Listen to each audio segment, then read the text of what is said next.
पूर्णमिदं पूर्णात् पूर्णमुदच्यते पूर्णस्य पूर्णमादाय पूर्णमेवावशिष्यते। ॐ शान्ति शान्ति शान्तिः। शङ्करं शङ्कराचार्यं केशवं बादरायणं सूत्रभाष्य कृतौ वन्दे भगवन्तौ पुनः पुनः। ईश्वरो गुरुरात्मेति मूर्तिभेदविभागिने व्योमवद्व्याप्तदेहाय दक्षिणामूर्तये नमः। ॐ शान्ति शान्ति शान्तिः। वेदांत के प्रकरण ग्रंथ विवेक चूड़ामणि और यहाँ आत्मा अनात्मा विवेक प्रकरण ही विचार चल रहा है। यहाँ पे श्लोक नंबर 100 जो है 100 पूरा हो गया है। तो ये आगे चलेगा।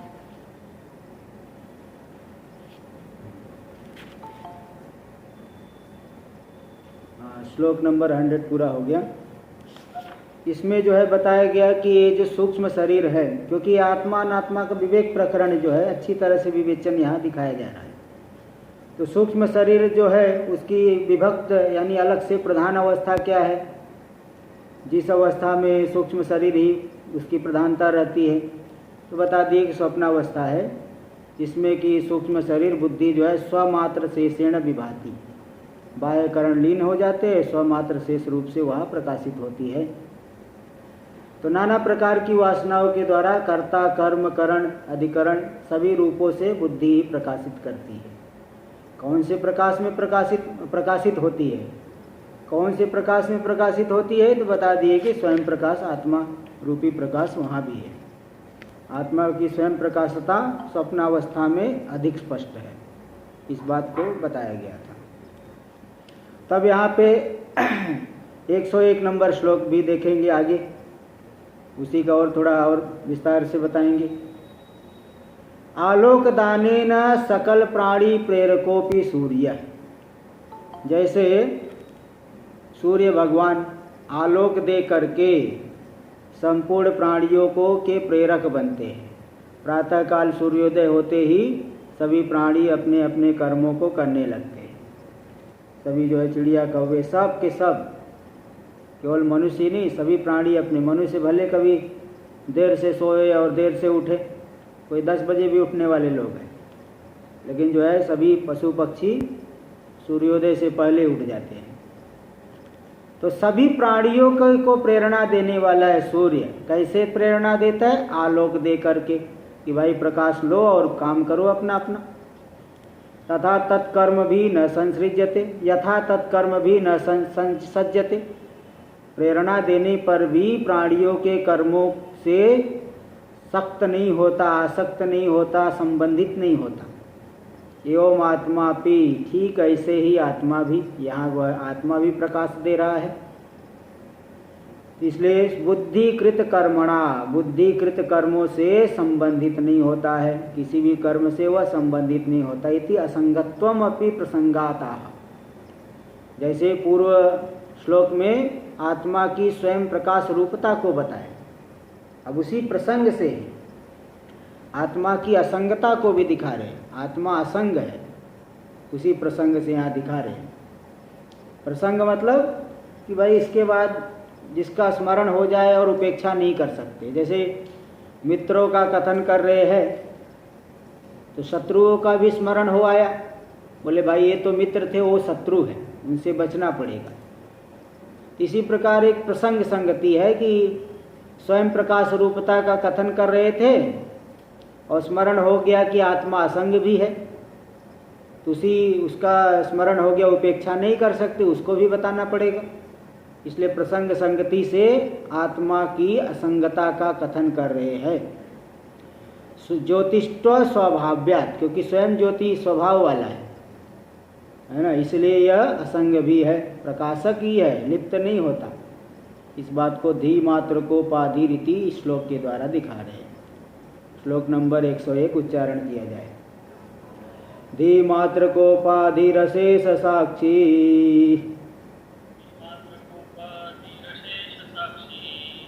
न लिप्यते तत्कृत कर्म लेपैः,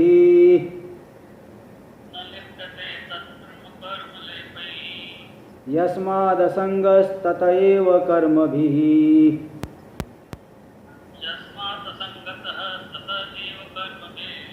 न लिप्यते किंचिदुपाधिना कृतैः,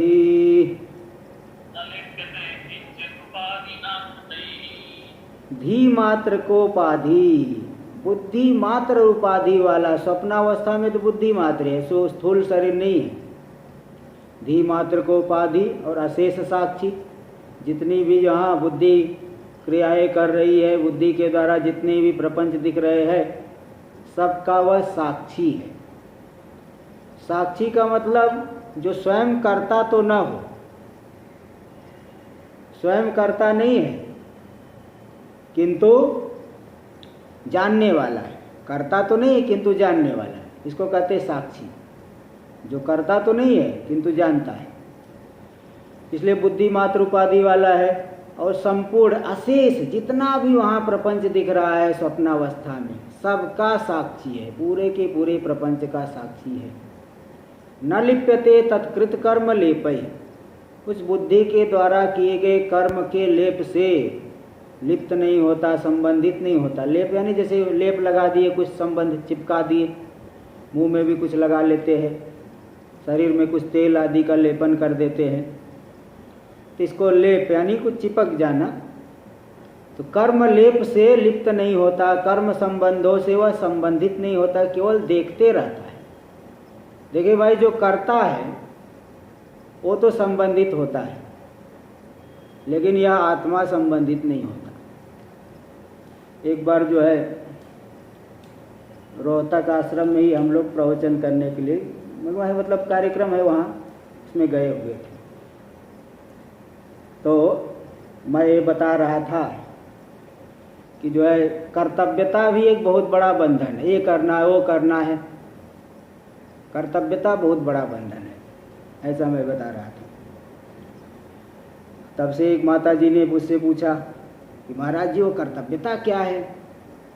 जैसे मुझे सब्जी बनाना है पति देव के लिए, इसमें कर्तव्यता वाली क्या? भाई तो प्लानिंग हो गई कि सुबह क्या सब्जी बनाना है, शाम को क्या सब्जी बनाना है, क्या भोजन बनाना है, क्या जो है, तो प्लानिंग हो गई। कर्तव्यता क्या है? ऐसा एक उन्होंने पूछ दिया।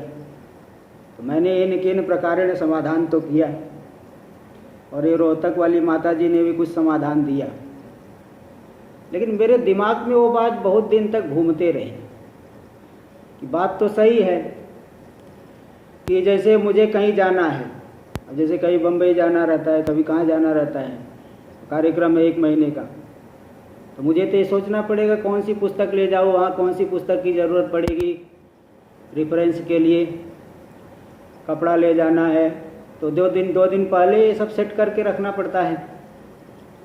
तो जो है ऐसे ही तो वो भी बात सही कह रही कि भाई मुझे कल पति को भोजन बनाना है, अब बच्चों को कपड़ा पहनाना है, सब कपड़े साफ करना पड़ेगा, भोजन का देखना पड़ेगा, ये तो प्लानिंग हो गई, इसमें कर्तव्यता वाली क्या बात है?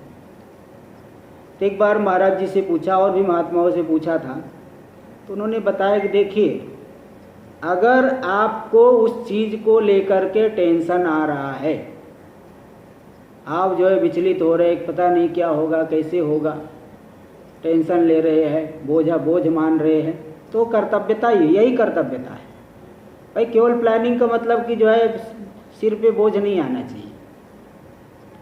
सिर पे बोझ आ गया तो ये मतलब कर्तव्यता है, और सिर पे बोझ नहीं आ रहा है तो प्लानिंग मान सकते हैं कि प्लानिंग कर रहे हैं।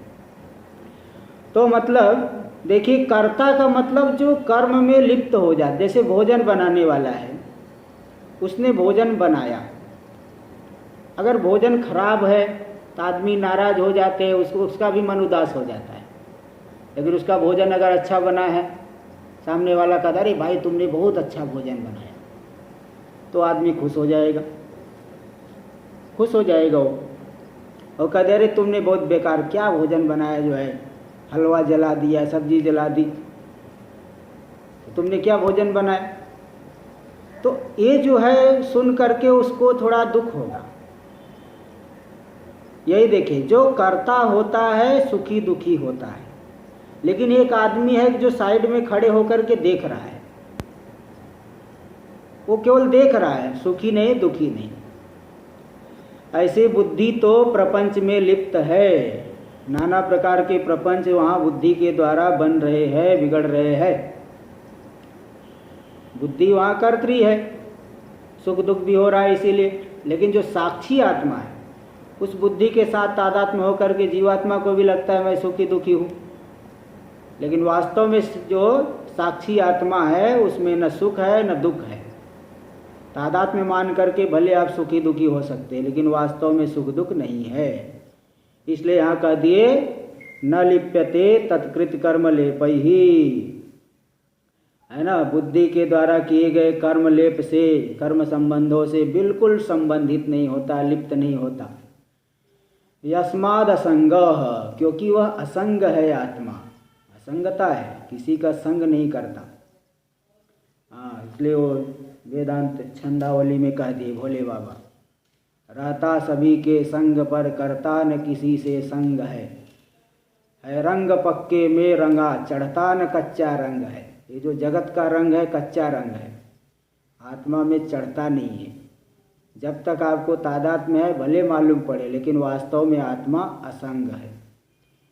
जैसे आज से 20 वर्ष पहले की किसी घटना को लेकर के आप उस समय दुखी हो रहे थे। 20 वर्ष पहले की बात, कोई घटना ऐसी हो गई, कुछ समय आप दुखी हो रहे थे, और आज उसी घटना को याद करके आपको हंसी आएगी, फालतू में वहाँ दुखी हो रहा था।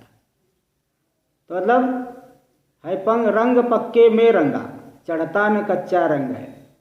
ये पक्के रंग में रंगा हुआ है, पक्के रंग पे कच्चा रंग थोड़ी चढ़ता है। इसलिए जो है जगत रूपी रंग उस पर चढ़ा नहीं आज तक, अनादिकाल से भले सबका अनुभव कर रहा है। इसलिए कह रहे यस्माद असंगस ततयो कर्म भी, इसे क्योंकि वह असंग है इसी हेतु से कर्म भी न लिप्यते, किसी भी कर्मों से लिप्त नहीं होता। कर्म किसके द्वारा किए गए, किंचिद उपाधिना कृत, उपाधि जो मन वाणी शरीर, यहाँ जो स्वप्नावस्था की चर्चा चल रही है तो बुद्धि के द्वारा, बुद्धि के द्वारा किए गए कर्मों से वह लिप्त नहीं होता। इसलिए स्वप्नावस्था में भले सुख दुख का अनुभव कर रहा है, जागृत में आते ही तुरंत वो सब मिथ्या थे, तुरंत बहुत बोध हो गया। इस तरह से क्योंकि वह असंग है, इसलिए उपाधि के द्वारा किए गए कर्मों से बिल्कुल भी लिप्त नहीं होता।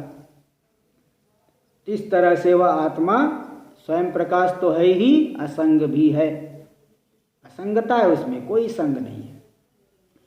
टीका में देखिए धीरे वह यानी धी मात्रम, है ना। जैसे एक ही आदमी बोले एक आदमी मात्र आया है, एक आदमी ही आया, एक आदमी एक मात्र आया। जैसे बुद्धि, केवल बुद्धि वहाँ स्वप्नावस्था में, इसलिए धी मात्रम, स्वार्थे का प्रत्यय, धी मात्र को उपाधि, धी मात्रकम उपाधिर यस्य स्वप्ने, स्वप्न में जिसकी केवल बुद्धि मात्र उपाधि है, जिस जीवात्मा की, तो बुद्धि मात्र जिस आत्मा की जो बुद्धि मात्र उपाधि वाला है, धी मात्र को उपाधि ही तत्कृत कर्म लेपै ही, यानी तया धिया कृतानि यानी कर्माणि, उस बुद्धि के द्वारा स्वप्नावस्था में जो जो कर्म किए गए, तेसाम लेपै यानी संबंध है, उनके संबंध से बिल्कुल संबंधित नहीं होता।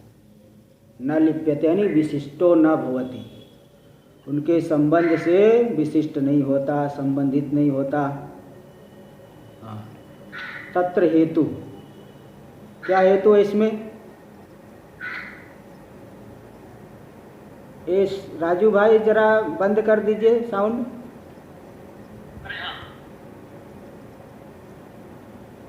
तो तत्र हेतु अशेष साक्षी, क्योंकि सबका वह साक्षी है, इसलिए जो है वह किसी भी संबंध से संबंधित नहीं होता। इसलिए साक्षी का मतलब क्या है? देखो साक्षी का लक्षण, जिसको ना पता हो ये इस जगह को नोट कर लेना, साक्षी का ये लक्षण है। अकर्तृत्वे सति बोधृत्व सेव साक्षित्वात्, जो कर्ता नहीं होते हुए केवल बोधा नहीं जानने वाला है, साइड में खड़ा है, देख रहा है, कुछ कर नहीं रहा है। 5 आदमी कार्य कर रहे, एक आदमी केवल देख रहा है, उसे साक्षी कहेंगे। तो अकर्तृत्वे सति बोधृत्व सेव साक्षित्वात्, जो करता तो नहीं है लेकिन केवल जानने वाला है, उसको कहते साक्षी। कर्तुरेव कर्म लेपात, कर्म का लेप तो केवल कर्ता को होता है, साक्षी को थोड़ी होता है। जो केवल साइड में खड़ा है, किसी ने आदमी ने पाप किया, अब देखने वाले को थोड़ी फांसी होती है, देखने वाले को फांसी नहीं, जिसने जो करने वाला है उसी को फांसी लगेगी, पाप कर्म का कोई दंड मिलेगा, केवल देखने वाले को नहीं। नहीं लोकेपि वादी प्रतिवादी कर्म भी संबद्धते साक्षी। लोक में एक वादी एक प्रतिवादी है और एक न्यायाधीश जो है बैठे हुए ऊपर, साक्षी है सबका, सुन रहे सबकी बात, निर्णय दे देते हैं, लेकिन किसी भी पक्ष का भजन नहीं करते, किसी भी पक्ष की तरफ पक्षपात नहीं करते। तो लोक में वादी प्रतिवादियों के द्वारा जो किया गया कर्म है उसके साथ नहीं संबद्धते, नहीं संबद्धते साक्षी, पूर्व में आ गया, नहीं लोकेपि वादी प्रतिवादी कर्म भी संबद्धते साक्षी। वादी प्रतिवादी के कर्म से साक्षी संबंधित नहीं होता। किसको फिर संबंधित होता है? कर्ता को ही कर्म का लेप होता है। तद्वत, ठीक वैसे ही यहाँ पे भी जो साक्षी है वह बुद्धि को जानने वाला है, कर्म का लेप उसे नहीं होता है। असंगो ही अयम पुरुष, यह पुरुष असंग है। श्रुति में कह दिया असंगो नहीं सज्जते, बृहदारण्यक में आया, वह असंग है। बोले क्यों असंग है? बोले नहीं सज्जते, क्योंकि जुड़ता ही नहीं, तो असंग तो है ही। जुड़ जाए तो असंग कहाँ से होगा? अनादिकाल से सृष्टि का अनुभव किया, कहीं जुड़ा क्या आज तक? बाल्यावस्था से नहीं जुड़े, युवावस्था से नहीं जुड़े, वृद्धावस्था में कोई पहुंच गया। अगर असंग नहीं होता तो उन 2 अवस्थाओं को छोड़ करके कैसे आए? प्रतिदिन 3 अवस्थाओं का अनुभव कर रहे हैं। असंग है तभी एक अवस्था को छोड़ के दूसरे अवस्था में चले गए, दूसरे को छेड़ के तीसरे में चले गए, फिर पहले में आ गए। असंग ही है इसीलिए। इति श्रुति इत्यादि श्रुत्यानुसारेण असंगत्वाच्च, ऐसी श्रुति के अनुसार वह असंग है आत्मा। तो चाहे कोई भी कर्म आदि हो रहा है, उपाधि के द्वारा हो रहा है ना। इसीलिए इसी प्रकार का कठोपनिषद में भी मंत्र आए हैं, वहाँ पे बताए, वहाँ जो है ये दिखाए कि भाई जीव को बहुत तर्क वितर्क करने की आदत है। संसार व्यवहार करते करते जो है व्यक्ति की बुद्धि बहुत चंचल हो जाती है, सरलता नहीं रहती, कुटिलता आ जाती है। लोगों से जो है बोले जैसा दाव, जैसा देखे दाव वैसे जो है कर देते हैं काम। तो इसलिए संसार व्यवहार करते करते बुद्धि चंचल हो जाती, सरलता नहीं रह जाती। इसलिए श्रुति को जो है समझाने के लिए बात को बहुत प्रयत्न करना पड़ता है, नाना प्रकार के दृष्टांत। दृष्टांत कई 3 दृष्टांत दिए कठोपनिषद। अग्निर्यथैको भुवनम प्रविष्टो रूपम रूपम प्रतिरूपो बभूव एकस्तथा सर्वभूतांतरात्मा रूपम रूपम प्रतिरूपो बहिष्य। बोले जैसे जो है अग्नि लकड़ी में प्रवेश करके, जैसी लकड़ी लंबी है, गोल है, टेढ़ी है, लकड़ी जिस प्रकार की है अग्नि उस प्रकार की, उसी प्रकार की दिखाई पड़ेगी। लेकिन सामान्य अग्नि में कोई आकार नहीं, लकड़ी के आकार के अनुसार अग्नि। इसी प्रकार यह आत्मा भी वृद्ध, युवा, पुरुष, स्त्री, पशु, पक्षी, चींटी, मच्छर, जैसा शरीर है ऐसा लग रहा है आत्मा भी वैसा ही है, लेकिन वास्तव में इन सब से अतिरिक्त है। बाहर भीतर सर्वत्र एक रस समान रूप से व्याप्त है। दूसरा उदाहरण भी दे, वायुर्यथैको भुवनम प्रविष्टो रूपम रूपम प्रतिरूपो बभूव एकस तथा सर्वभूतांतरात्मा रूपम रूपम प्रतिरूपो बहिष्य। जैसे वायु है, जिस ऊपर टायर में भर दिए तो गोल हो गया, किसी तकिए में पिलो तकिए में भर दिए उसके आकार वाला हो गया, गुब्बारे में भर दिए वो उस आकार का हो गया। तो ऐसे जो है जिस प्रकार की उपाधि वायु भी उसमें उसी प्रकार से दिखता है। फिर वहाँ बोले कि जब सब शरीरों में वही आत्मा प्रविष्ट हुआ है तो शरीरों में तो नाना प्रकार के सुख दुख काम क्रोध लोभ मोह ये सब जो है होता है। आत्मा निर्दोष कैसे रहेगा?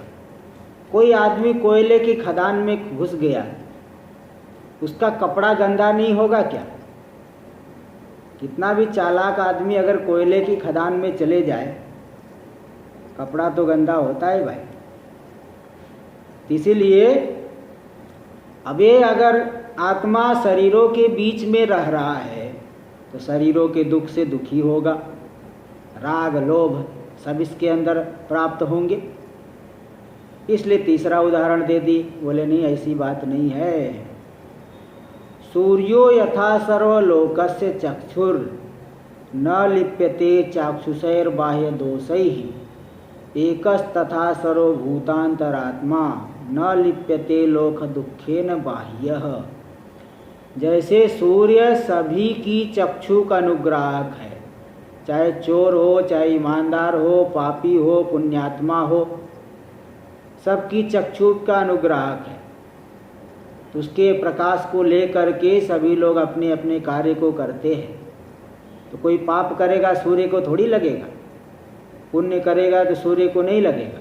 इसी प्रकार सूर्य का प्रकाश किसी कचरे के ऊपर भी पड़ता है, पुष्प के ऊपर भी पड़ता है, गंगा जी में भी पड़ता है, पापी के ऊपर भी पड़ता है, पुण्यात्मा के ऊपर भी पड़ता है। सूर्य कोई दुर्गंध वाला सुगंध वाला नहीं हो जाता। ऐसे ही एकस तथा सर्वभूतांतरात्मा, सभी प्राणियों की अंतरात्मा जो एक ही है, न लिप्यते लोक दुखे न बाह्य, शरीर में रहने पर भी शरीर आदि में होने वाले दुखों से वह लिप्त नहीं होता, क्योंकि बाह्य इन सबके बहिर्भूत है, इन सबका अतिक्रमण कर किए हुए है, आकाश से भी सूक्ष्म है। आकाश में भी जब संबंध नहीं हो पाता तो आकाश का भी जो कारण है आकाश से भी सूक्ष्म है, उसमें किसका कहाँ से संबंध होगा?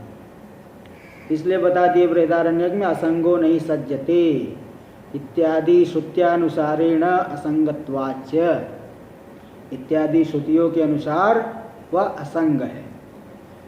बुद्ध्या वागादिना वा केनापि उपाधिना क्रियमाण कर्म लेपोपि अस्य नास्ति। बुद्धि से कर्म हो, मनसा वाचा कर्मणा, मन के द्वारा कर्म, वाणी के द्वारा कर्म, इन शरीर के द्वारा कर्म, वाणी से सभी क्या कर्मेंद्रिय ले लेना, कोई भी कर्मेंद्रिय, बुद्धि के द्वारा, कर्मेंद्रियों के द्वारा, शरीर के द्वारा, ये तीन से जो कर्म होते हैं।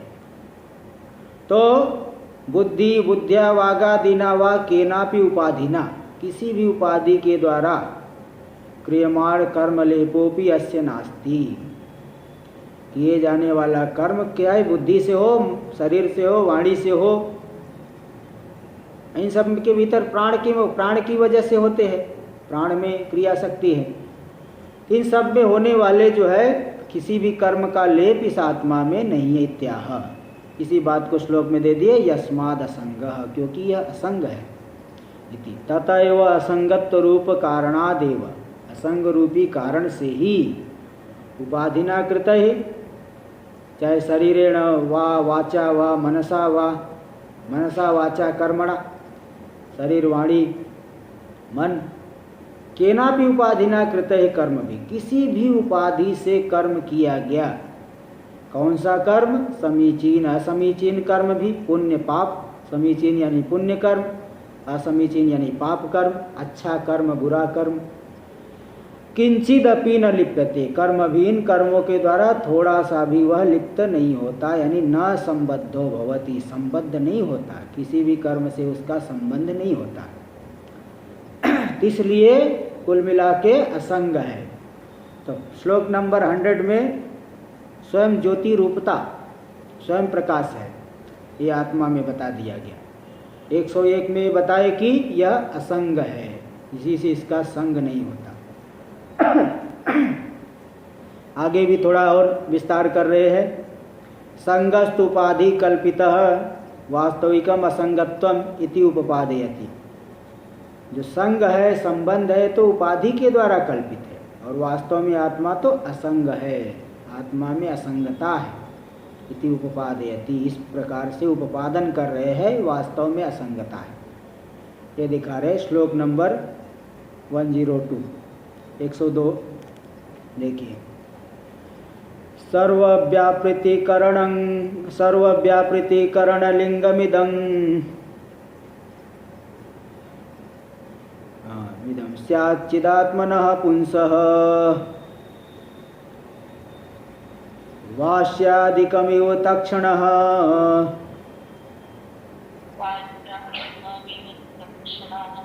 तेनैवात्मा भवत्यसंगोऽयम्।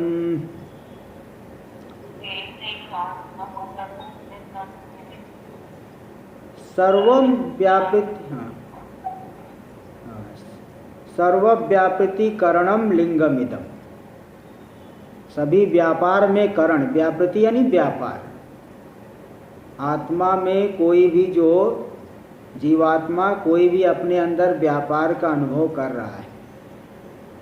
भाई कोई भी क्रिया करो उसके लिए एक साधन चाहिए, करण चाहिए।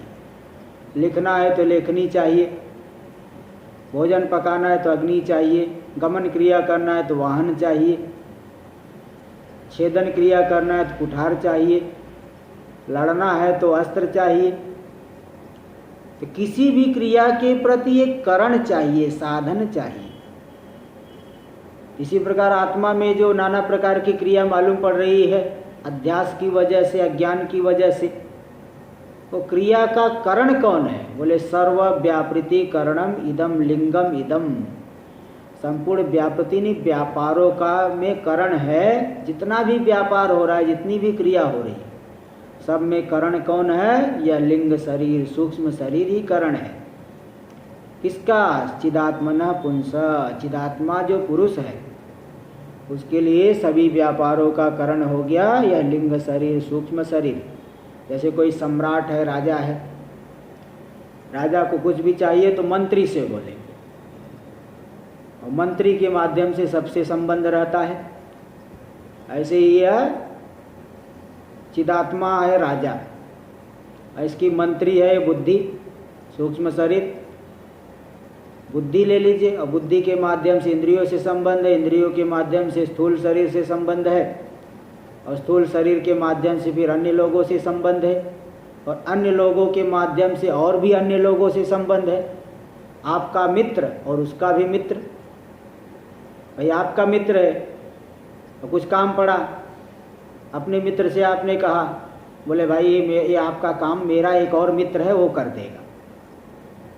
तो देखिए, बुद्धि, चिदात्मा का संबंध बुद्धि के साथ, बुद्धि का संबंध इंद्रियों के साथ, इंद्रियों का संबंध शरीर के साथ, शरीर के साथ का संबंध दूसरे शरीर के साथ, दूसरे शरीर का भी संबंध और शरीर के साथ। ऐसे देखिए कितने के साथ संबंध हो गया। तो मुख्य संबंध किसके साथ आत्मा का हुआ? बुद्धि के साथ। वह भी मुख्य क्या? अज्ञान से कल्पित है, आध्यासिक संबंध है, आध्यासिक तादात्म्य है, मिथ्या संबंध है, आरोपित संबंध। जब तक अभिमान है तभी तक संबंध, अभिमान हट गया, अज्ञान दूर हो गया, कोई संबंध नहीं।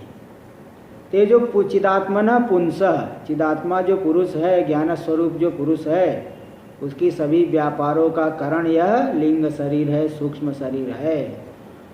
वास्यादिकमिव तक्षण, तक्षण तक्षा नहीं बढ़ई, एक दिन पहले, कुछ दिन पहले बताया था, कारपेंटर जो बढ़ई, बढ़ई जो है उसको कोई दरवाज़ा बनाना है तो अपने उपकरण ले आएगा, वास्यादि। वास्य मतलब बसूला, उसको पतला करना होगा लकड़ी को, तो बसूले से जो है कुछ छीलते छालते कुछ करेंगे, तनुकरण, बसूला और भी बहुत से हथियार क्या क्या होते हो तो उन्हीं से पूछना पड़ेगा, उनसे देख सकते हैं उन्हें, है ना। सबका तो नाम भी हम लोगों को नहीं पता है, वही लोग जानते हैं।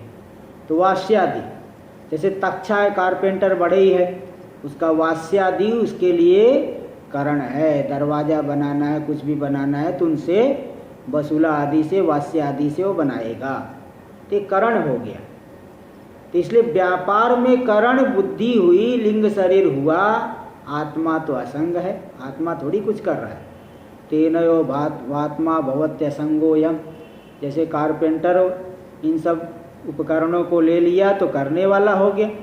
ऐसे आत्मा का संबंध बुद्धि के साथ जुड़ गया तो यह भी करने वाला हो गया। वास्तव में तो असंग है ना। इसलिए असंगता की भावना मुमुक्षु को करनी चाहिए। कहीं पे जुड़े न, जितना ज़्यादा जुड़ते जाएगा और ज़्यादा संबंध बनाते जाओ, सब जो है ये बंधन के ही हेतु बनते हैं। टीका में देखिए, चिदात्मना यानी ज्ञान स्वरूपस्य, पुंसा यानी पुरुषस्य आत्मना, पुरुष यानी आत्मा। पुरुष का अर्थ केवल आदमी नहीं लेना, नहीं तो कोई सोचे कि यहाँ तो आदमी को कहा गया, मैं तो औरत हूँ, ऐसा नहीं। पुरुष यानी यहाँ आत्मा। पुरी शयनात्, पुरी शयनात् पुरुष, पुरी यानी जो शरीर में शयन करने वाला आत्मा, इसलिए इसको पुरुष कहते थे। तो चाहे स्त्री का शरीर हो, पुरुष मनुष्य का शरीर हो, पुरुष का शरीर हो, जानवर का शरीर हो, सब में यहाँ पे इस पुरुष शब्द से सभी आत्मा को लिया जा सकता है, चाहे किसी भी शरीर में रहे। तो पुंस यानी पुरुषस्य आत्मना, पुरुष यानी यहाँ आत्मा, सीधे सीधे पुरुष का अर्थ आत्मा लेना है ना। ऐसा नहीं कि वो जेंट्स है और लेडीज वाली बात नहीं यहाँ। तो चिदात्मा जो आत्मा है, ज्ञान स्वरूप जो आत्मा है, उसका इदम लिंगम यानी बुद्ध्यादि घटितम लिंग शरीरम, बुद्धि आदि से घटित जो सूक्ष्म शरीर है, यह करण स्थानीय है, किसी भी व्यापार कर को करने के लिए साधन है। जैसे त्वष्टु तक्षणा यानी त्वष्टु कारपेंटर हो बढ़ई के लिए, वास्यादिकम इव, वास्यादि जैसे होता है वसूला आदि। तक्षण करण द्रव्य विशेषादिगम, तक्षण करण यानी तो उसको लकड़ी को पतला कर, तक्षण करना मतलब उसको पतला करना, छिलना, वो छिल करके बनाता है अथवा काटेगा। तो तक्षण करण जो द्रव्य विशेष आदि हो गए वास्यादि, वो वास्यादि हो गए करण जैसे बढ़ई के लिए। इसी प्रकार यह सूक्ष्म शरीर हो गया करण ज्ञान स्वरूप आत्मा के लिए। तो उसके समान सर्वव्यापृति करणम, सभी व्यापारों को करने का साधन हो गया यह सूक्ष्म शरीर बुद्धि। सकल व्यापार असाधारणम कारण, कारण का मतलब होता है असाधारण कारण। कारण तो बहुत होते हैं, लेकिन जो जिसकी जो है ज़्यादा महत्ता हो उसे कारण कह देते हैं। जैसे भोजन बनाना हो, भोजन बनाने के लिए साधन तो बहुत है, लेकिन बिना अग्नि के बनेगा नहीं, इसलिए अग्नि हो गई कारण।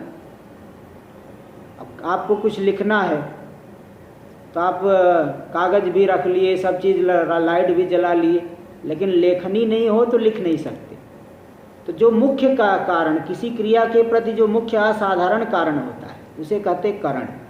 तो सकल व्यापार असाधारण कारणम, ये हो गई बुद्धि आत्मा के लिए। तक्षणोपि तक्षण करण सत्वेव, जब बढ़ई के पास ये सब हथियार है, उपकरण है, तभी वह दारुवादी तक्षण सामर्थ्यम, दारू का अर्थ होता है लकड़ी, बताया था। दारू आदि लकड़ी आदि को छीलने में समर्थ तभी होता है जब उसके पास वो वास्य बसुला आदि साधन हो, तब वास्य आदि साधन हो तब। ऐसे खाली हाथ से ही नहीं छीला जा सकता लकड़ी।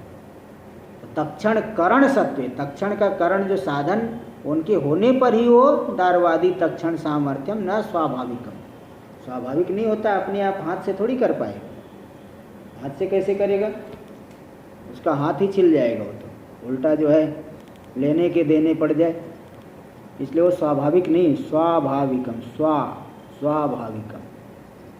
पाठ भी थोड़ा सुधारते रहिएगा।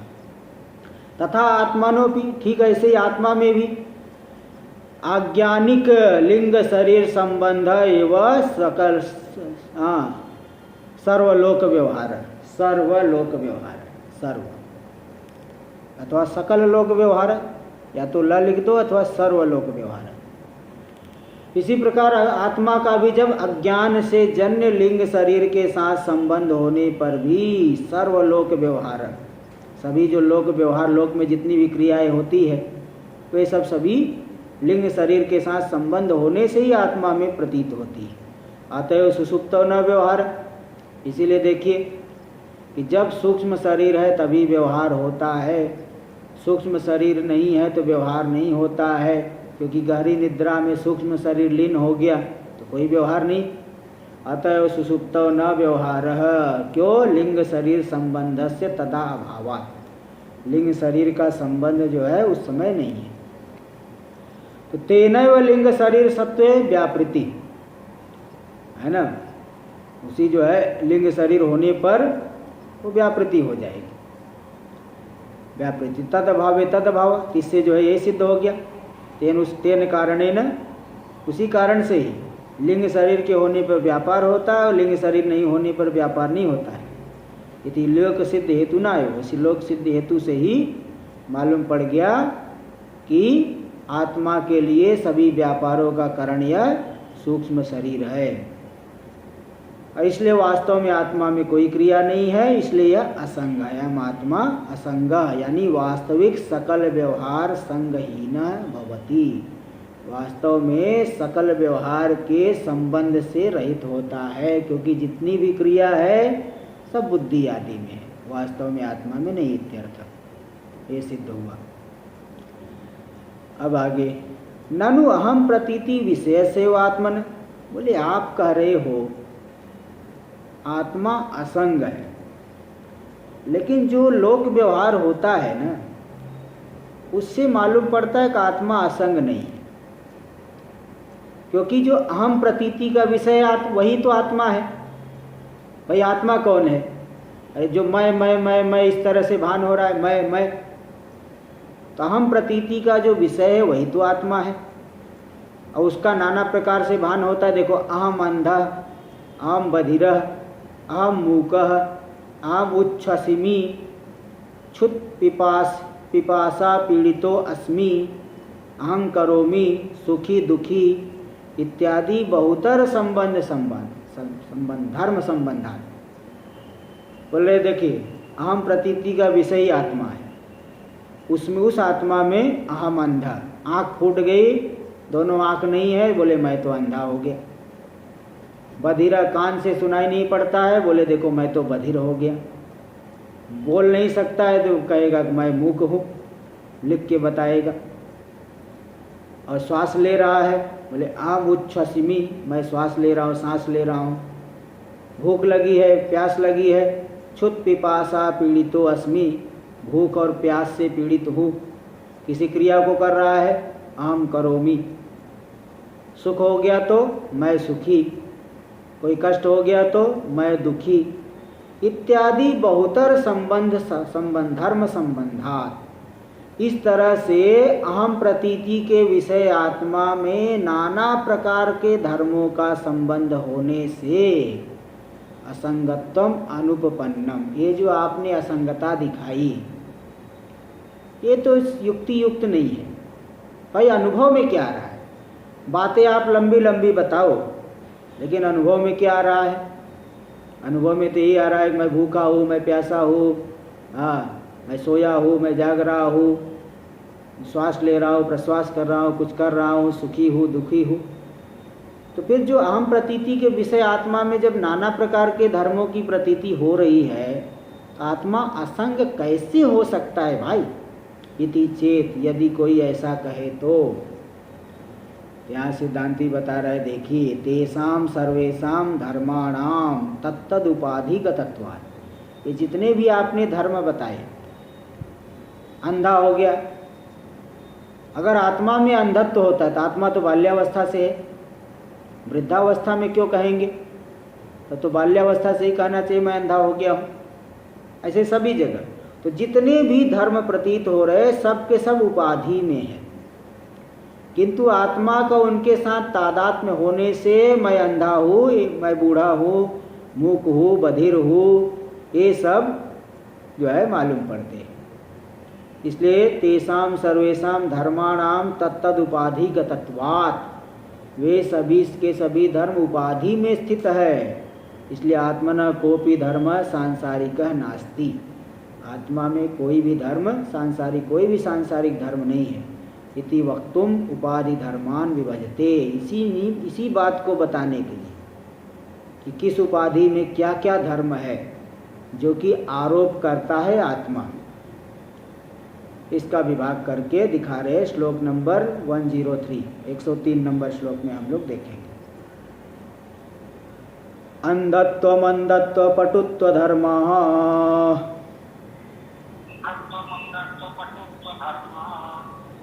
सौगुण्य वैगुण्य वसादि चक्षुषः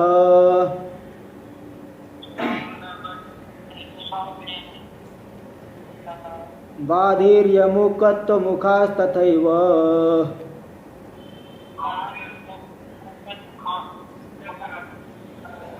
श्रोत्रादिधर्मा न तु वेत्तुरात्मनः।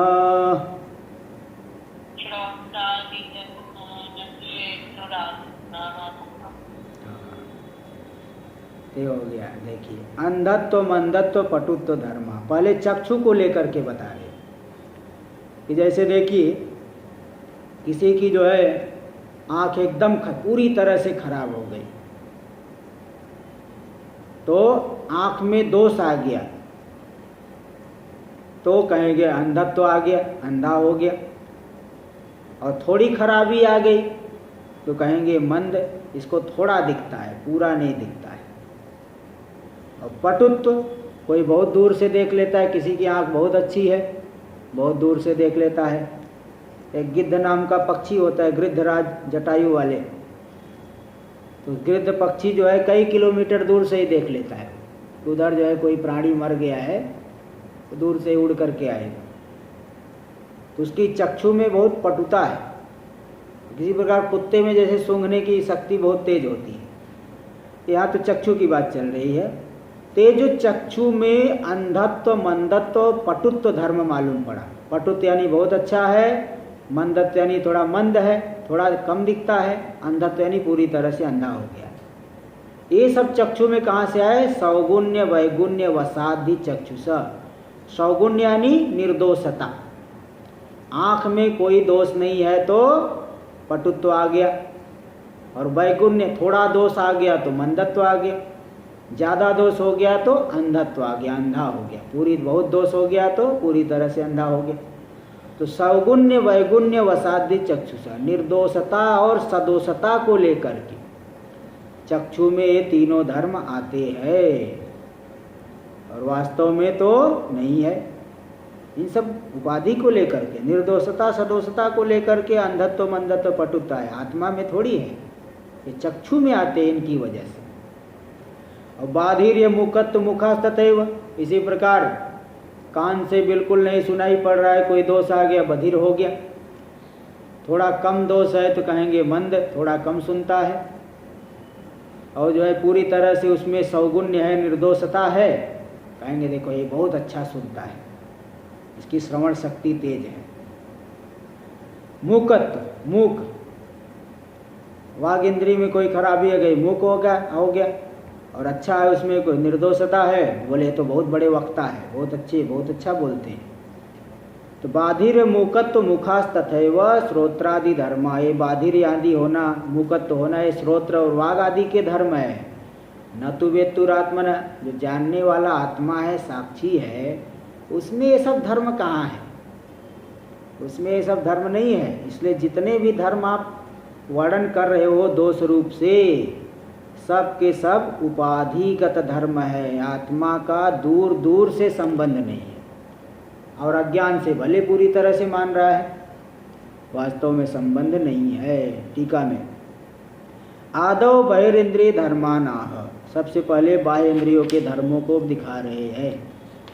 अगले श्लोक में प्राण के धर्मों को दिखाएंगे, है ना, फिर बुद्धि के धर्म को। तो पहले बहिरिंद्रियों के धर्मों को दिखा रहे हैं। चक्षुषा सौगुण्य वसात पटुत्वम, चक्षु में निर्दोषता है तो पटुता रहती है, बहुत तेज देख, बहुत दूर तक देख लेता है। और वैगुण्य वसात अंधत्वम मंदत्वम, वैगुण्य हो गया, थोड़ा दोष आ गया, कम दिखने लगा, डॉक्टर के पास गए, चश्मा बना दिया। और ज़्यादा ही दोष हो गया, अंधा ही हो गया, तो कितना भी पावरफुल चश्मा बनाए वो दिखने वाला है नहीं। जो व्यक्ति अंधा ही हो गया, बहुत पावर का चश्मा लगा के घूमे अथवा बहुत महंगा चश्मा लगा ले, जब आँख में शक्ति ही नहीं तो कहाँ से देखेगा, है ना। इसलिए वो वैगुण्य वसाद अंधत्वम मंदत्वम। एवं श्रोत्र वैगुण्यात बाधिर्यम, श्रोत्र में दोष आ गया तो बाधिर्य हो गया, बधिर हो गया, सुन नहीं पाता है। थोड़ा कम दोष है तो मंदता है, और बिल्कुल दोष नहीं तो पटुता है। तत्सौगुण्य, सौगुण्य यानी निर्दोषता, कोई दोष नहीं है, तो उसी कान में पटुत्व रहता है। वो बोले ये धीमी आवाज़ को भी सुन लेता है ना, धीमी सी आवाज़ को भी सुन लेते हैं। वाग इंद्री वैगुण्य मूकत्वम, वाग इंद्री में दोष आ गया तो मूक हो गई, और तत्सगुण्य उसमें निर्दोषता है तो पटुत्वम। एवं त्वग्राण रसन रूपेशु ज्ञानेन्द्रिय, बोले कहाँ कहाँ तक वर्णन करे, सब समझ लो, आप लोग समझदार हो, कोई छोटे बच्चे नहीं हो। त्वग इंद्री, घ्राण इंद्री, रसना इंद्री, ये सब जो है रूपेशु ज्ञानेन्द्रियेषु, इन सब ज्ञानेन्द्रियों में भी ऐसे समझ लीजिए।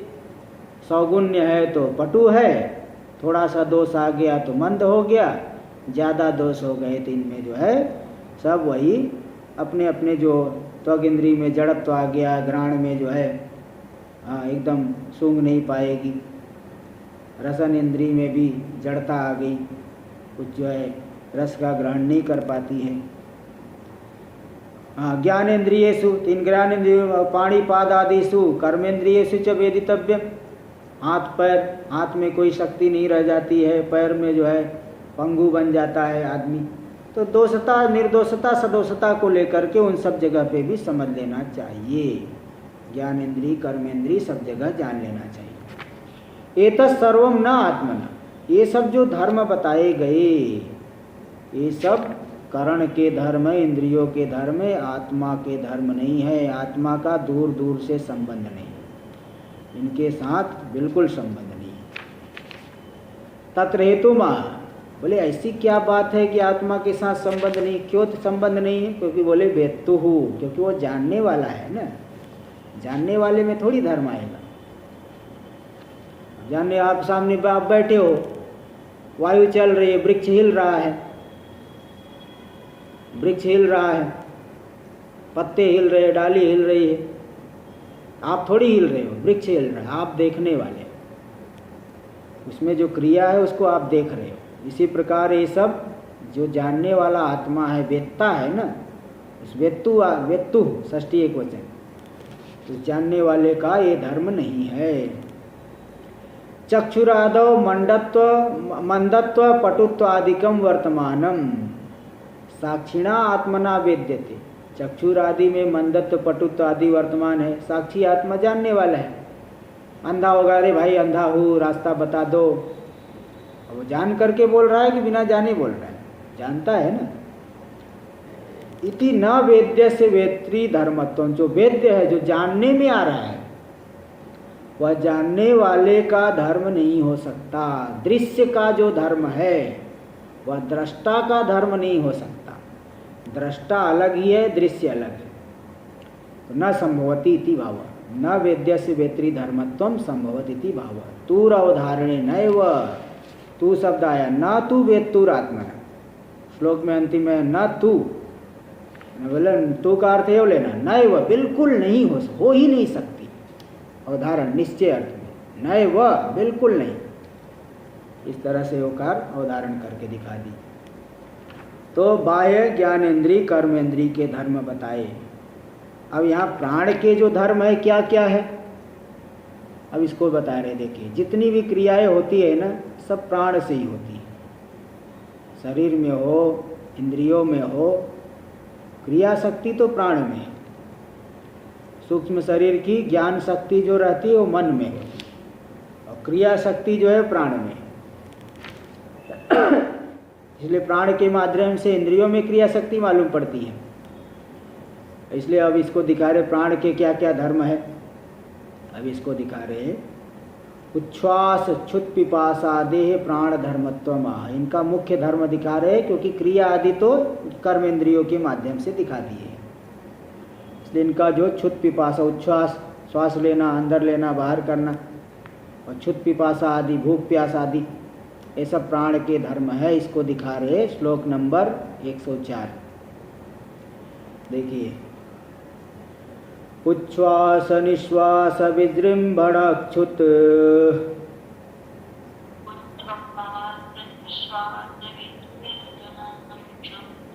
प्रस्पंदनाद्युत्क्रमणाधिका क्रिया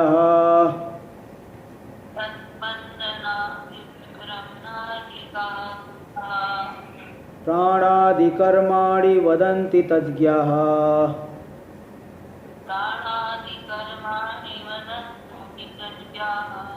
प्राणस्य धर्मावसनापिपासे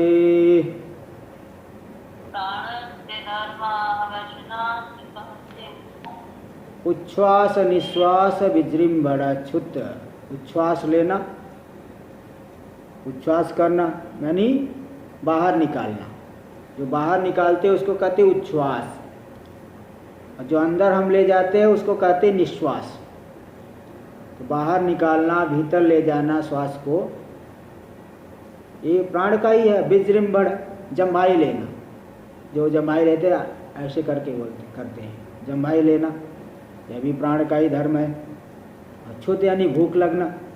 प्रस्पंदन यानी चलन क्रिया, चलन क्रिया भी प्राण का ही धर्म है। उत्क्रमणादिका क्रिया, उत्क्रमण तो शरीर छोड़ करके जाएगा, सूक्ष्म शरीर जो है यहाँ से छोड़ करके जो अन्य लोकों में जाएगा, ते क्रिया भी प्राण की है। आदि से और भी उछलना कूदना, नदी में तैरना, ये सब जो है उसी के प्राण के माध्यम से ही कर्मेंद्रियों में दिखाई पड़ते हैं।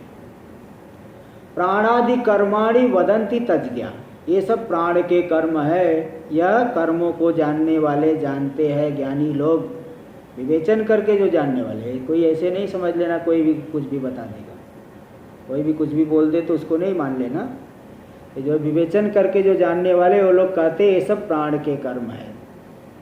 भूख प्यास किसके धर्म है? प्राणस्य धर्म वसना पिपासे, भूख प्यास लगना ये प्राण के ही धर्म है ना। इसलिए अब प्राण के माध्यम से अभिमान कर लेता है तो आत्मा में मालूम पड़ता है। गहरी निद्रा में सो गए हो, अब कोई अभिमान नहीं प्राण में, मेरे प्राण चल रहे कि नहीं चल रहे ऐसा कोई अभिमान नहीं है, तो गहरी निद्रा में आपको भूख प्यास का अनुभव नहीं होगा।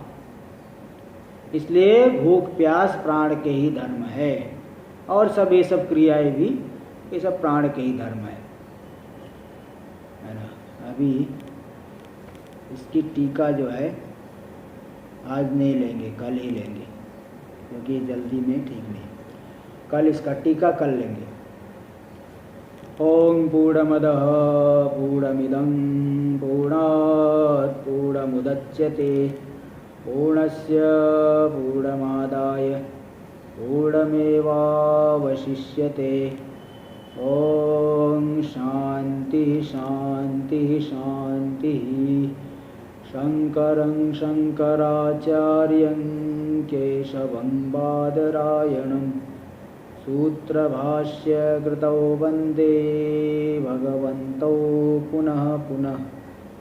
ईश्वरो गुरुरात्मेति मूर्तिभेदविभागिने व्योमवद्व्याप्तदेहाय दक्षिणामूर्तये नमः।